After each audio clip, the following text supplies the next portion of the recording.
Saludos amigos, gracias por estar de nuevo con nosotros en su programa Tiempo Medido, Peña de la Democracia en la República Dominicana.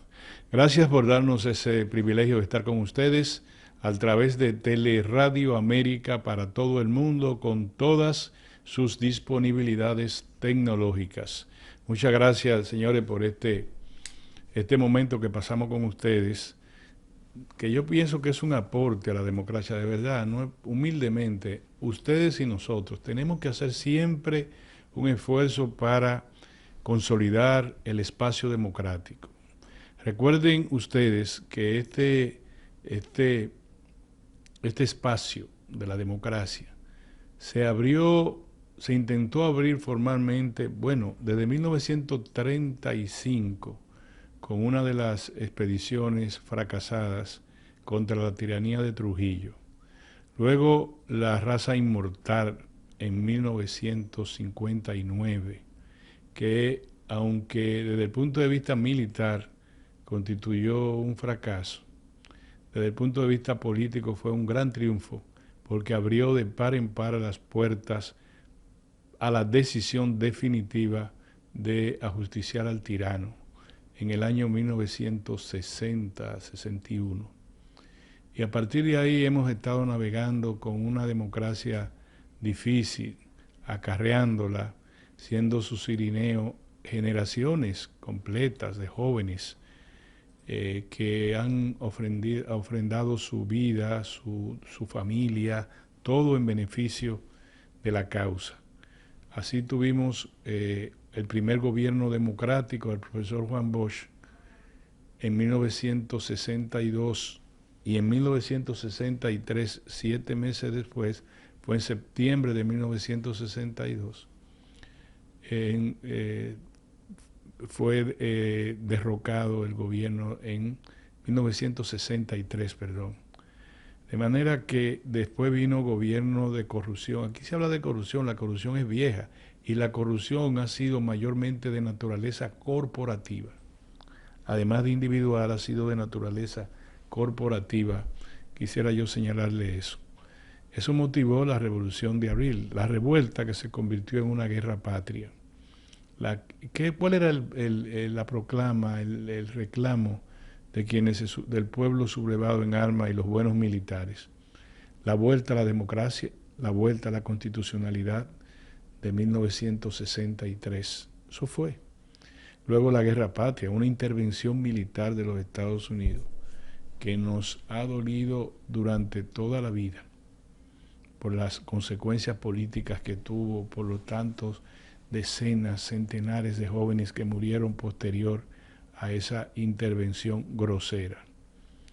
Por eso cada día yo me creo con el deber, con la obligación de aportar a la democracia, porque yo tengo hijos mayores que también los he alentado a que siempre participen en los espacios democráticos, cualquiera que ellos entiendan, pero siempre defendiendo la democracia.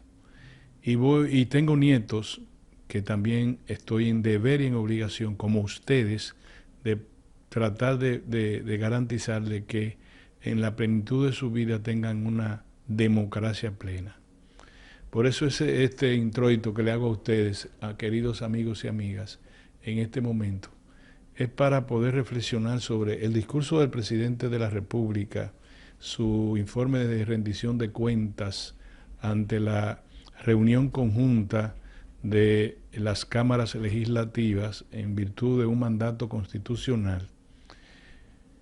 Este fue un informe de 4 años, esencialmente, aunque lógicamente el presidente trató con estadísticas y con datos el desempeño de su gobierno en el año 2023, que es cuando específicamente lo ordena el constituyente.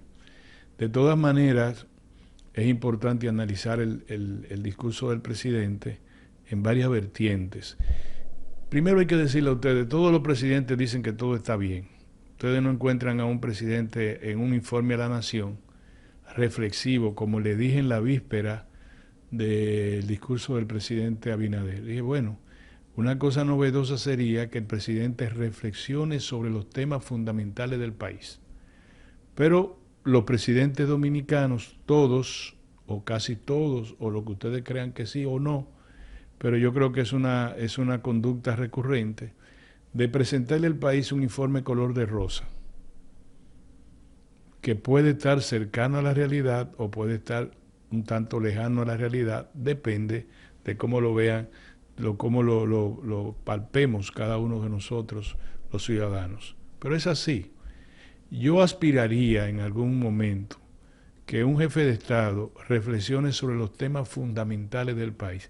Incluso puede reflexionar como es su deber, hacia conculcar optimismo a la población. No tiene que decirle mañana se va a acabar el mundo. No, no es eso. Yo creo que más que un discurso de estadísticas y de datos sobre obras realizadas, sobre obras por realizar o sobre obras prometidas, lo cual está en su perfecto derecho y lo cual, de hecho, es el mandato del constituyente. Dígame qué usted hizo en el año anterior. Ese es el mandato del constituyente a propósito del 27 de febrero, cuando se cumplieron 180 años de la independencia nacional.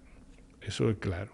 Sin embargo, el mundo cambia, todos los países del mundo, todos los gobiernos reflexionan o deben reflexionar sobre los temas fundamentales. ¿Cuáles son los temas fundamentales de la vida dominicana? Lo cual parece que es también del mundo. Bueno, su economía, sería prudente que un gobierno la coloque siempre en perspectiva hacia dónde vamos en el plano económico, con grandes decisiones. Claro, no le pueden ustedes pedir eso al presidente Abinader cuando está a menos de 3 meses de él postular su reelección presidencial. Definitivamente no puede llamar a grandes sacrificios a la nación, porque eso tendría un reflejo negativo en el caudal de votos que aspira a obtener.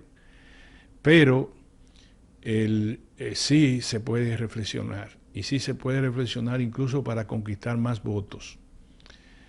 No solamente, digamos, por ejemplo, el presidente de la República dijo que desde 2021, no el 20, no usó el 20, sino 2021 a 2023, la economía dominicana creció 6.25, creo que fue que dijo. Bueno, si se suma, también el que suma también está en obligación de restar. Y la verdad es que la economía dominicana en el año 2023 se redujo a 2.5 del Producto Interno Bruto. Si yo pude haber regocijado en anunciar que en el año 2023 la economía creció por sobre el 5%, es decir, sobre el potencial sobre su potencial, entonces yo tendría que tener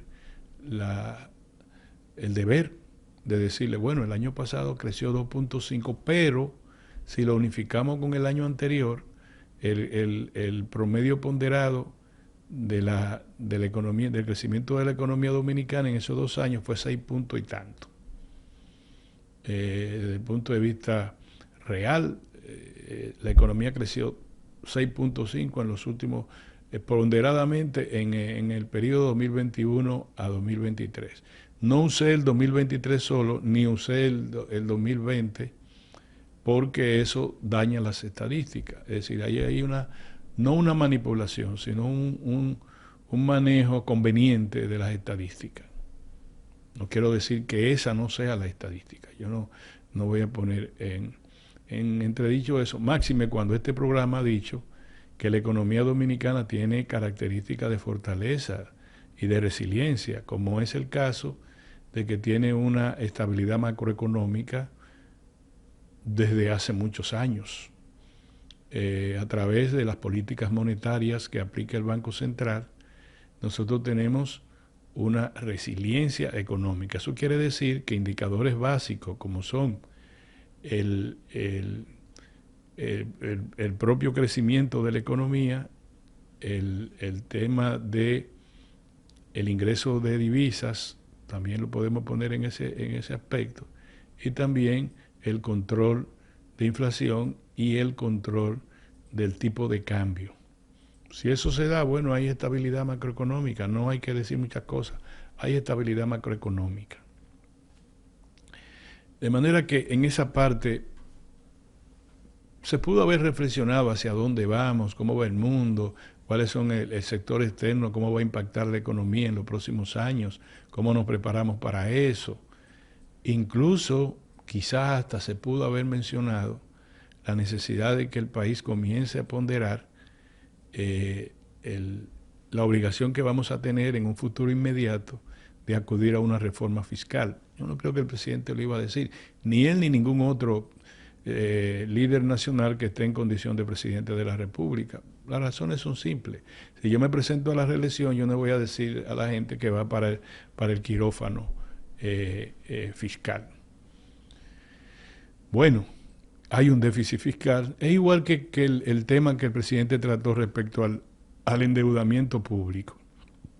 Dice, la deuda se redujo en términos relativos de un 59% en el año 2019, de un 61% en el año 2019 a un 59% en el año 2023. Bueno, eso es verdad, porque creció el Producto Interno Bruto. Si nos manejásemos de esa manera, el Producto Interno Bruto ha tenido un crecimiento a veces duplicado de un periodo a otro de gobierno desde el año 2004. Solamente el Producto Interno Bruto se redujo en el año, justamente en ese año, con respecto a cuando el presidente Hipólito Mejía recibió la conducción del Estado, que estuvo en 21.000 millones de dólares y cuando lo dejó en 2004 bajó a 19.000 millones. Pero luego, en el 2004-2008 subió a 38.000 millones de dólares y hasta el 2019 sobrepasó los 80.000 millones de dólares. Es decir, ha crecido por encima de un 30% y se ha duplicado, es decir, ha crecido en su misma cantidad, ha crecido desde el 2004. Se ha duplicado, para decirlo de una manera. Hoy el Producto Interno Bruto ha crecido hasta un 30%. Está, conforme lo dijo el presidente, cerca de los 120 y tantos mil millones de dólares. Qué bueno, está creciendo el Producto Interno Bruto. Si ese tipo de cálculo se hace en la deuda, es problemático. Porque el cálculo mejor, ese no es malo, ese es verdad. En proporción al producto, la deuda bajó del 61 al 59 desde el 2019, eso es verdad. Ahora, en términos absolutos, subió de 35.000 millones a 54, 56 mil millones de dólares. Y lo que se paga es el término absoluto, es decir, es lo que usted debe. No es la relación que hay entre una riqueza global que la genera fundamentalmente el sector privado, que es el Producto Interno Bruto, frente a una realidad de pago o de servicio de la deuda que debe ser cumplido a través del ingreso fiscal y arancelario, o sea, el ingreso que nutre el presupuesto general del Estado. Entonces eso, bueno, ¿mintió el presidente? No, dijo la verdad. Lo que no explicó es que en términos absolutos la deuda se incrementó. Eso es lo que yo quería señalar. De todas maneras, nadie se va a poner a contestar todas las estadísticas sobre obras, sobre lo demás que dijo el presidente. El presidente dijo que eso sí deberíamos nosotros establecer, que hoy estamos mejor que hace 4 años, lo cual es verdad. Hace 4 años nosotros estábamos en una pandemia. ¿O no? Hace casi 4 años nosotros estábamos en una pandemia, estábamos encerrados. Por tanto, hoy cualquier escenario que se presente es mejor que el de hace 4 años. Vámonos a un cambio y vamos a retornar casi de inmediato.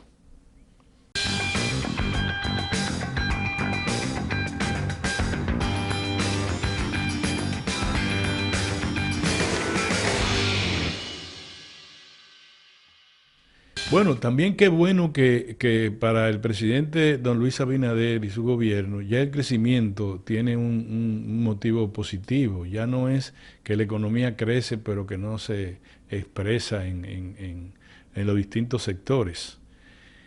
Hay una cosa que yo nada más quiero establecer en la economía, 147.000 millones de pesos en subsidios globales, sociales.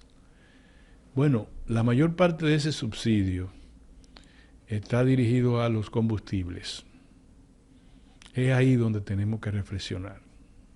Es decir, si nosotros estamos, incluso el presidente dividió cada uno de los subsidios a los sectores vulnerables del país y dijo, yo creo que yo lo anoté por aquí, el presidente dijo que, por ejemplo, que 1.323.111 dominicanos o familias recibieron el bono gas, que 1.511.000 recibieron el subsidio alimenticio, que 536.119 recibieron el bono luz. Si nosotros sumamos eso, son como 2 o 3 millones de más, 1 o 2, son una cantidad de familias o de personas físicas, no sé, deben ser familias que están que reciben estos subsidios. No, es la misma familia. Lo que pasa es que unos reciben un bono de tal naturaleza, otros reciben eso y el otro recibe los tres, depende. Pero la población pobre y la población que están del otro lado de la verja de la miseria tiene una compactación de cuánto es. El Ministerio de Economía dijo que se ha reducido la pobreza moderada y la pobreza extrema. Y bueno, el Ministerio de Economía, esas estadísticas tenemos que verlas. En cuanto a la inflación, es otro punto que yo creo que el presidente debió ayudarnos a reflexionar. Hay control de inflación. Hay control de inflación porque la meta del Banco Central es de 4 más menos 1 en proporción al producto del índice general de precios. Y está en 3.40 y tanto. Entonces hay control de inflación. El Banco Central ha logrado con políticas monetarias imponer un control de inflación. Eso no quiere decir que la inflación sea igual para todo el mundo. No quiere decir eso. Entonces, la inflación tiene una relación con el salario. Y el salario y la inflación, ambos tienen una relación con la canasta básica, es decir, con los precios. Me gustó que alguien puso, creo que fue CNN, un ejemplo. En España, una libra de arroz cuesta lo mismo que en Argentina. Lo que pasa es que en Argentina el salario mínimo es de menos, debe ser 700, menos de $700 a la conversión del peso argentino, y en España es casi 2.000 euros. Por consiguiente, la población española tiene más capacidad de comprar un producto que está al mismo precio que Argentina. Yo lo voy a buscar, vamos a poner un número redondo, con $210, que son lo que el presidente situó el costo de los alimentos en la República Dominicana, y otro lo va a buscar con 1.500, $2.000. Es diferente el acceso a los alimentos. Pero bueno, eso es muy complicado. Las estadísticas sí simplemente se ven, bueno, mejor. Qué bueno que no empeoramos, qué bueno que no empeoramos. Pero decir que estamos mejor que el resto de América Latina, esas comparaciones resultan ya odiosas.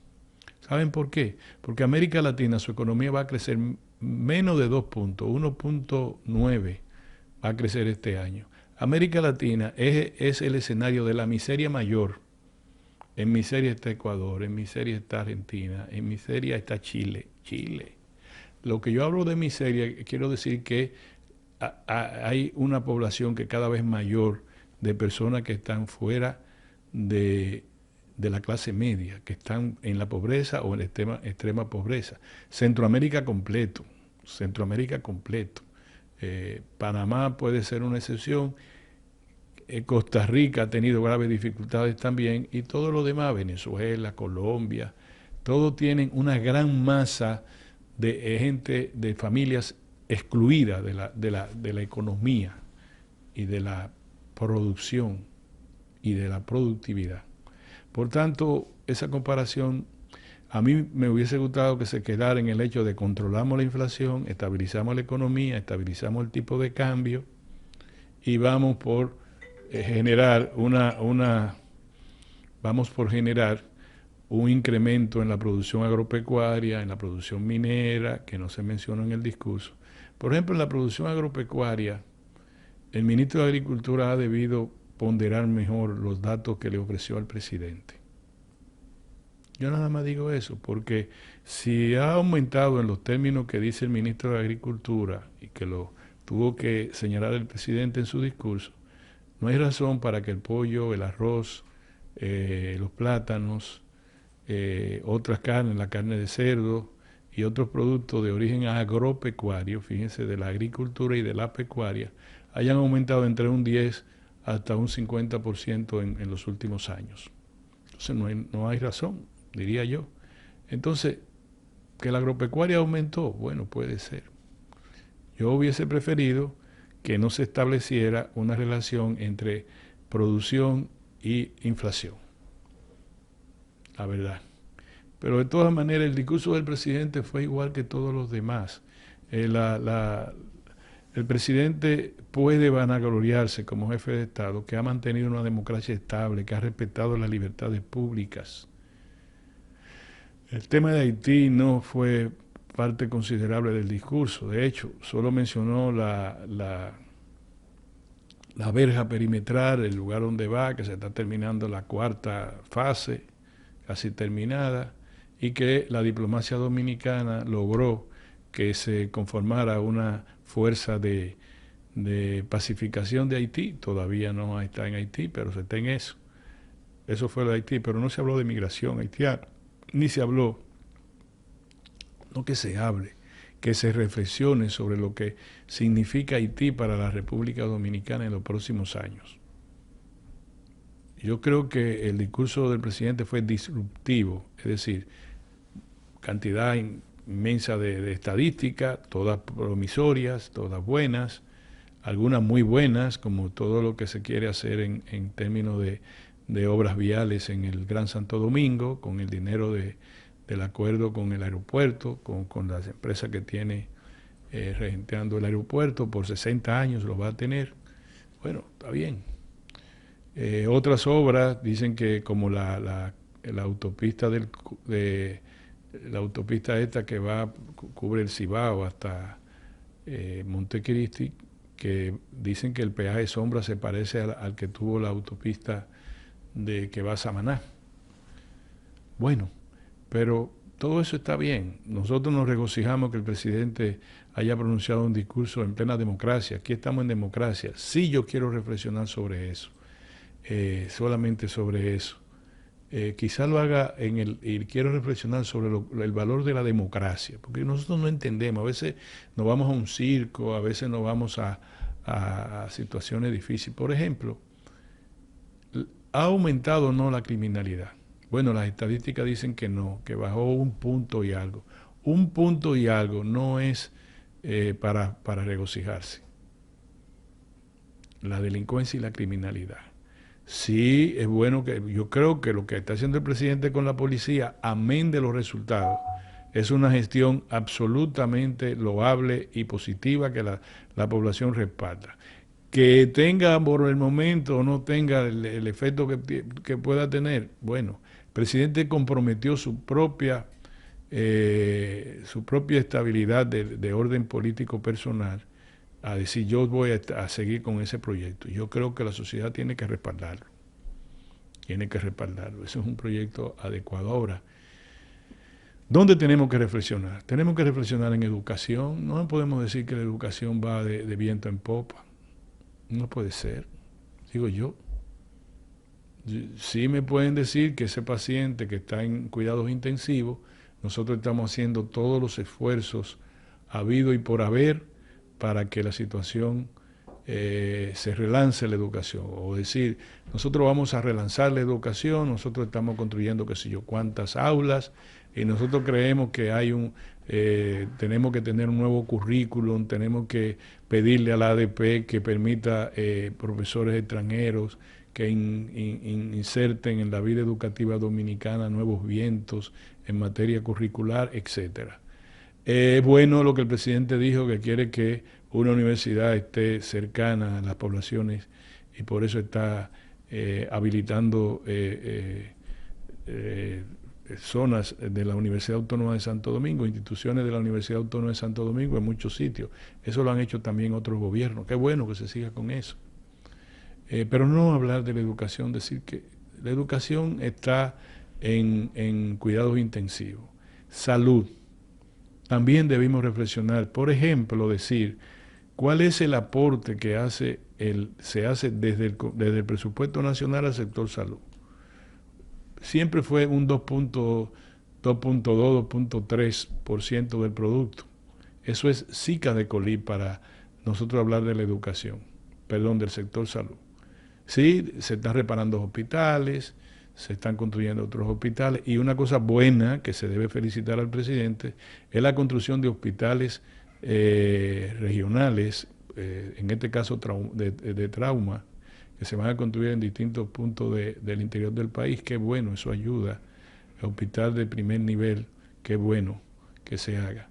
Pero cuando se va, hay que reflexionar sobre el sector salud. Por ejemplo, hay que decir, bueno, nosotros proyectamos, dado la crisis que tuvimos, dado lo que sea, dado el déficit fiscal que no permitió más ahí en la ejecución del presupuesto, de los 3 presupuestos anteriores nacionales, nosotros ahora nos proponemos aumentar a como estaba antes, a un 3%, el porcentaje del Producto Interno Bruto reflejado en el presupuesto nacional para la educación. Entonces, educación, salud, seguridad social. Si decimos solo que SENASA tiene a 2 millones de personas con el sistema, el régimen subsidiado, estamos diciendo que la seguridad social tiene bolsones que tiene que cubrir el Estado por otro lado, porque el sistema subsidiado, el régimen subsidiado no es más que usted vaya a un hospital con un carnecito que le da el SENASA, y lo mismo que le va a dar el hospital, si usted no tiene ese carnet, se lo va a tener que dar obligado, porque los hospitales públicos están para atender a todo el mundo. Entonces, bueno, puede conseguir consigue, sí, en el sector privado, porque SENASA paga religiosamente lo que está estipulado en ese carnecito, que no involucra a la persona que se le da con el sistema pensional, ni el de ahorro de ninguna naturaleza, y que simplemente le permite ir a una emergencia y limitadamente a la medicina privada. Entonces nosotros tenemos que reflexionar sobre el sistema de seguridad social. Si no era el momento, bueno, yo no discuto eso, pero tenemos que reflexionar. Mire, nosotros tenemos que reflexionar sobre salud.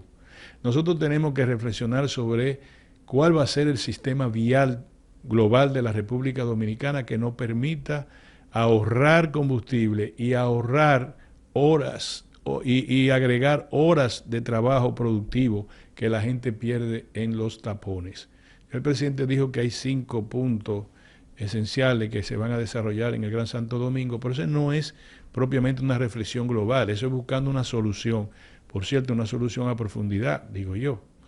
Pero eso es lo que necesitamos del presidente Abinader y de cualquier otro presidente que tenga el país, que no solo se limite a la exposición de estadísticas promisorias o positivas relacionadas con un momento determinado, sino que nos digan hacia dónde va la República Dominicana y que reflexionen sobre economía, sobre salud y seguridad social, sobre educación, incluida la educación superior. La educación superior tenemos que reflexionarla. No solamente es decir, bueno, nosotros estamos haciendo tanto y cuantas extensiones de la Universidad Autónoma de Santo Domingo. Nosotros tenemos que saber la materia gris que va a tener la República Dominicana para su gran salto hacia la tecnología, hacia la industrialización del país, hacia la cuarta revolución industrial. ¿Dónde lo vamos a conseguir? No hemos podido conseguir maestros. Maestros en la educación superior. Se queman, reprueban los exámenes de admisión, la mayoría.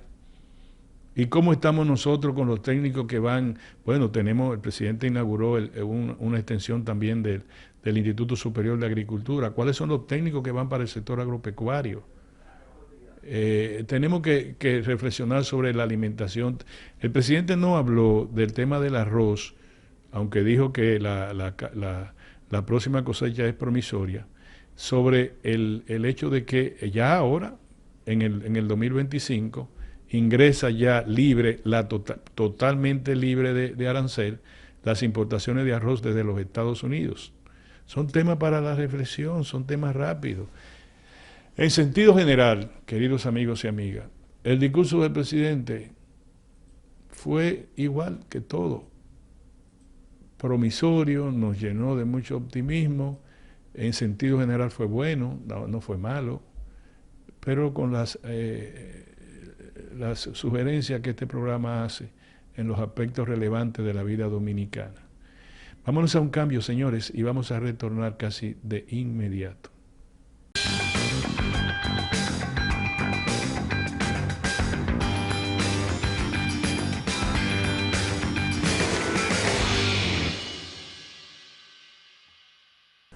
Muy bien, mis amigos y mis amigas. Aquí ahora yo le dije que yo quería hablar de la democracia. Miren, yo le voy a hablar de un artículo que escribió Anthony Gutiérrez en el diario El País, un columnista español. Y me parece que él, que no solamente es un artículo, sino es un buen resumen de lo que ocurre en América Latina, incluida en la República Dominicana, en términos de la democracia. Él señala, por ejemplo, que en este 2024 es un año desafiante para la región de Latinoamérica. Más de una de cada 4 personas elegirá un presidente o presidenta en 6 países. Ya lo hicieron en El Salvador el pasado 4 de febrero, Panamá va a hacer sus elecciones el 5 de mayo, República Dominicana lo va a hacer el 19 de mayo, México el 2 de junio, Uruguay el 27 de octubre y Venezuela, que aunque no se sabe, están compelidos a hacerlo antes de final de año. Estos países, sumado a lo que ya escogieron sus jefes de Estado en el 23, que fueron Paraguay, Guatemala, Ecuador y Argentina, se está hablando de que el 40% del total de la población del continente ha sido llamada a votar. Eso significa ha sido llamada a reforzar lo que debería ser la democracia participativa, la democracia inclusiva a que aspiramos los latinoamericanos. Los resultados de las elecciones de esos 2 años impactan profundamente a la región, poniendo de manifiesto grandes retos y desafíos. Precisamente algunos de ellos se abordan en el último informe, y esto yo quiero referirlo a ustedes. El informe se llama De Riesgo Público América Latina 2024, del Centro de Estudio Internacional de la Universidad Católica de Chile.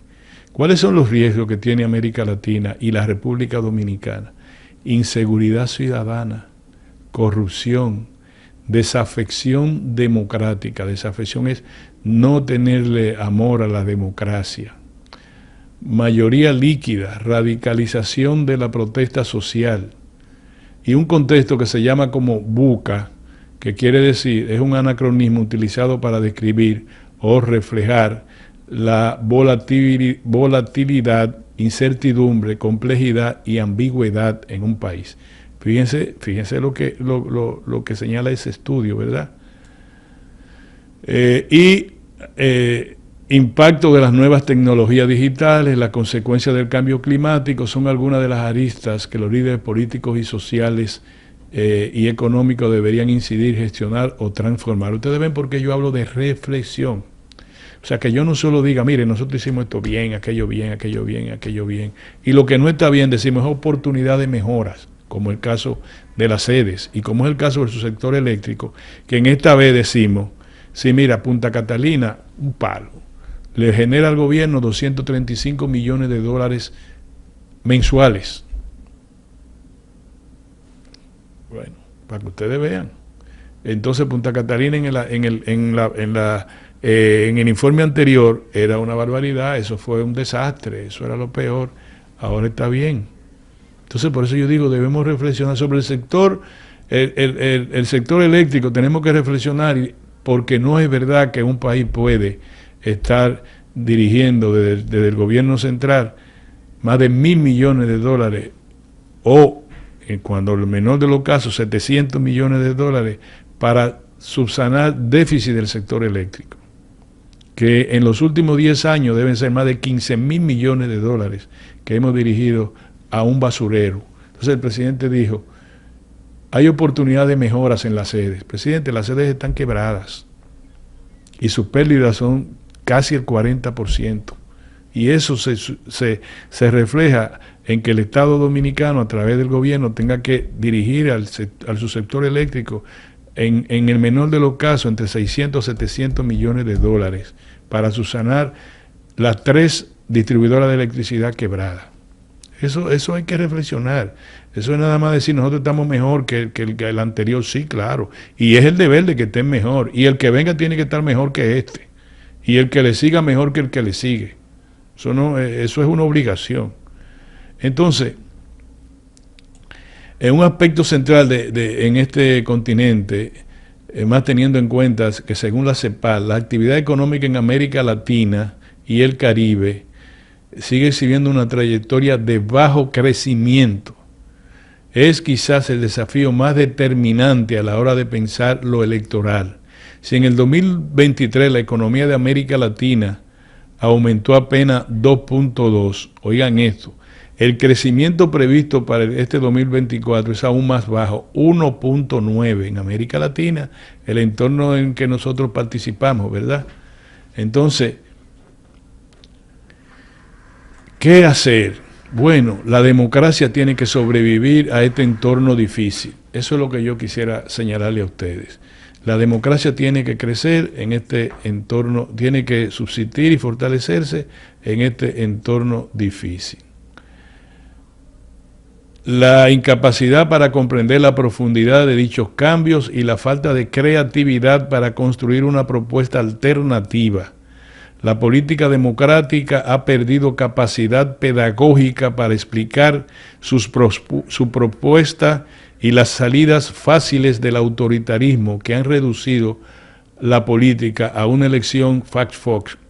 Plantean un combate político electoral complejo, que no es el caso de la República Dominicana. Nosotros tenemos todavía, gracias a Dios, una democracia fuerte, una democracia vigorosa, pero una democracia excluyente y una democracia que todavía no refleja los niveles de equidad que debe tener un auténtico espacio democrático.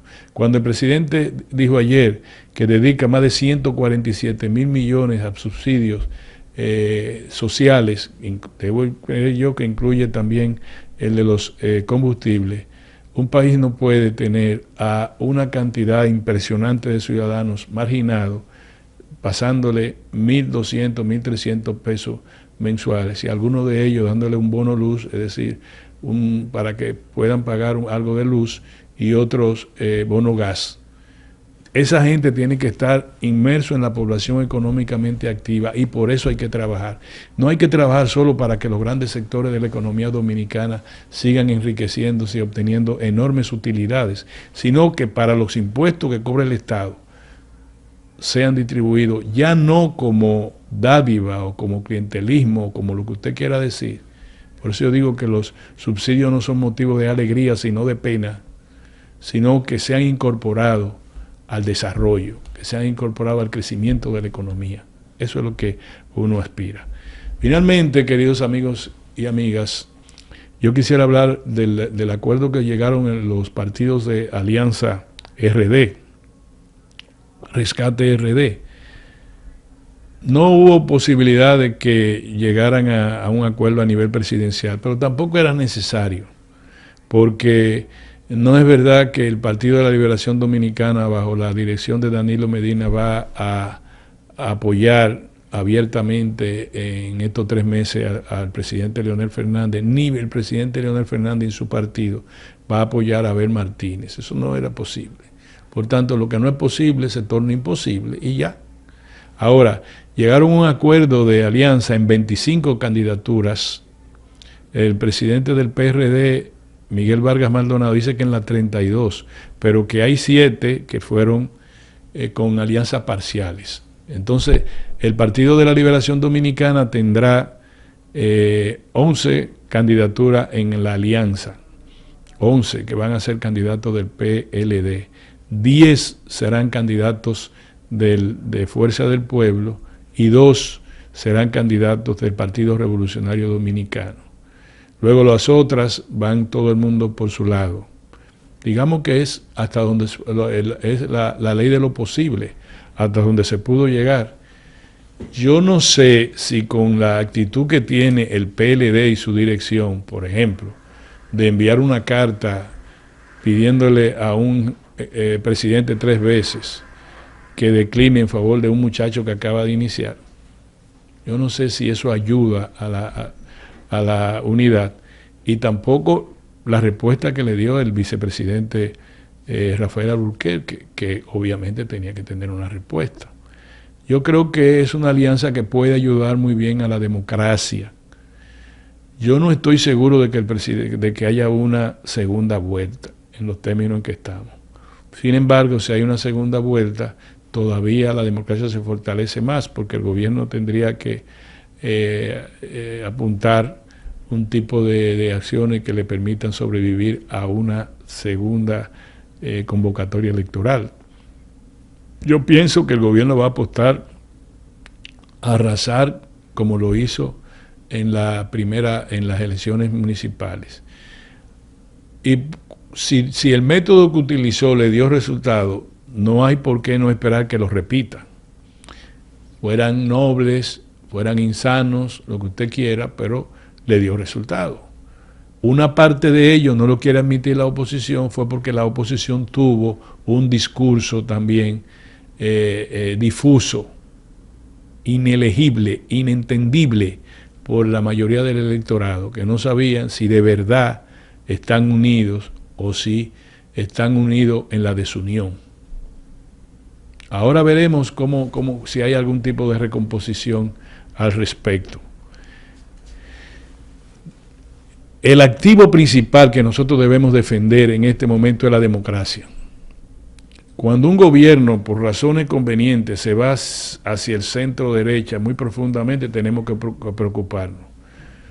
Pero también cuando una oposición no entiende su rol en un momento determinado y terminan en pleitecitos de traspatio, también tenemos que preocuparnos por la democracia.